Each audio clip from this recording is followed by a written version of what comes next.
Hello दोस्तों, स्वागत है आपका ट्रेडेक्स में। इस वीडियो में हम जानेंगे कि एंजल वन पर जब हम किसी स्टॉक्स को लॉन्ग टर्म के लिए बाय करते हैं तो हमारे लिए कितने रुपए टैक्सेस के रूप में पे करने पड़ते हैं। और उससे पहले अगर आप लोग एंजल वन पर अपना अकाउंट ओपन करना चाहते हैं तो लिंक डिस्क्रिप्शन में है, उस लिंक पर क्लिक करके आप अपना अकाउंट ओपन कर सकते हैं। तो दोस्तों, एग्जाम्पल के लिए हम यहाँ पर किसी भी स्टॉक्स को लॉन्ग टर्म के लिए बाय करके देखेंगे।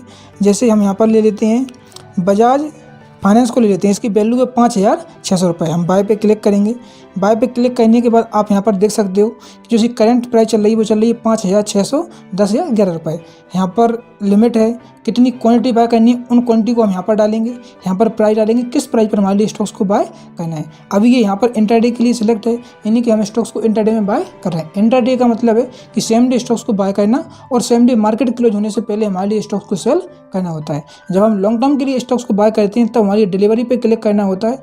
लॉन्ग टर्म के लिए जब हम स्टॉक्स को बाय करते हैं तो उसको हम 10 महीने तक भी होल्ड कर सकते हैं और 10 दिन तक भी होल्ड कर सकते हैं, जबकि इंट्राडे में हम ऐसा नहीं कर सकते। तो मैं यहाँ पर क्वांटिटी कर देता हूँ 2, तो हमारी जो वैल्यू हो जाएगी वो जाएगी 10,000 रुपये। और डिलीवरी पे क्लिक करेंगे, लगभग 11,000 रुपये हमारी वैल्यू हो चुकी है। अब हम देखेंगे कि जब हम 11,000 के स्टॉक्स को लॉन्ग टर्म के लिए बाय करते हैं तो हमारे लिए कितने रुपये टैक्सेस के रूप में पे करने पड़ते हैं। तो आपके लिए यहाँ पर एक ऑप्शन दिखेगा अवेलेबल चार्जेस का। हम इस अवेलेबल चार्जेस वाले ऑप्शन पे क्लिक करेंगे। इस पर क्लिक करने के बाद हमारे सामने बहुत सारे ऑप्शन आ जाएंगे और बहुत सारे टैक्सेस और चार्जेस आ जाएंगे जो हमारे लिए पे करने पड़ते हैं। आप यहाँ पर देखोगे सबसे पहले आता है ब्रोकरेज चार्जेस। तो जब हम स्टॉक्स को लॉन्ग टर्म के लिए बाय करते हैं वहाँ पर हमारे लिए कोई भी ब्रोकरेज चार्जेस पे नहीं करना पड़ता। उसके बाद आता है ट्रांजैक्शन चार्जेस। तो ट्रांजैक्शन चार्जेस आप यहाँ पर देखोगे 0.00257% या 275% हमारे लिए देना पड़ रहा है अपनी टोटल वैल्यू का। यानी कि जब हम 11,000 रुपये से स्टॉक्स को बाय कर रहे हैं तो यहाँ पर 0.31 पैसे हमारे लिए देने पड़ रहे हैं ट्रांजैक्शन चार्ज। उसके बाद आ रहा है सिक्योरिटी ट्रांजैक्शन चार्जेस, तो वो देने पड़ रहे हैं 11 रुपये। यानी 11,000 रुपये से आप यहाँ पर देखो कि 0.1% यहाँ पर देने पड़ रहे हैं सिक्योरिटी ट्रांजैक्शन चार्जेस। अगला चार्जेज है डीपी चार्जेस।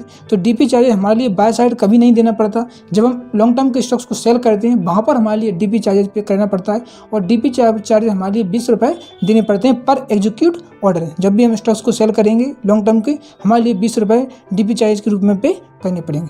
अगला चार्जेज है सेवी चार्जेस। तो सेवी चार्जेस देना पड़ा 0.1 पैसे, 0.01 पैसे। तो यहाँ पर ये सेवी चार्जेस तो बहुत ही कम है।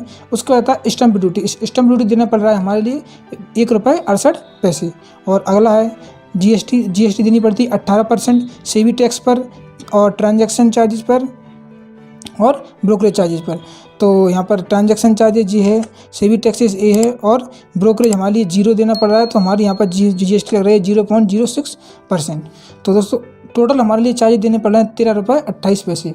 तो जब भी हम लॉन्ग टर्म के लिए किसी भी स्टॉक्स को बाय करते हैं एंजल वन पर तो आप देख सकते हो इतने सारे टैक्सेस हमारे लिए यहाँ पर पे करने पड़ते हैं। आप यहाँ से देख सकते हो।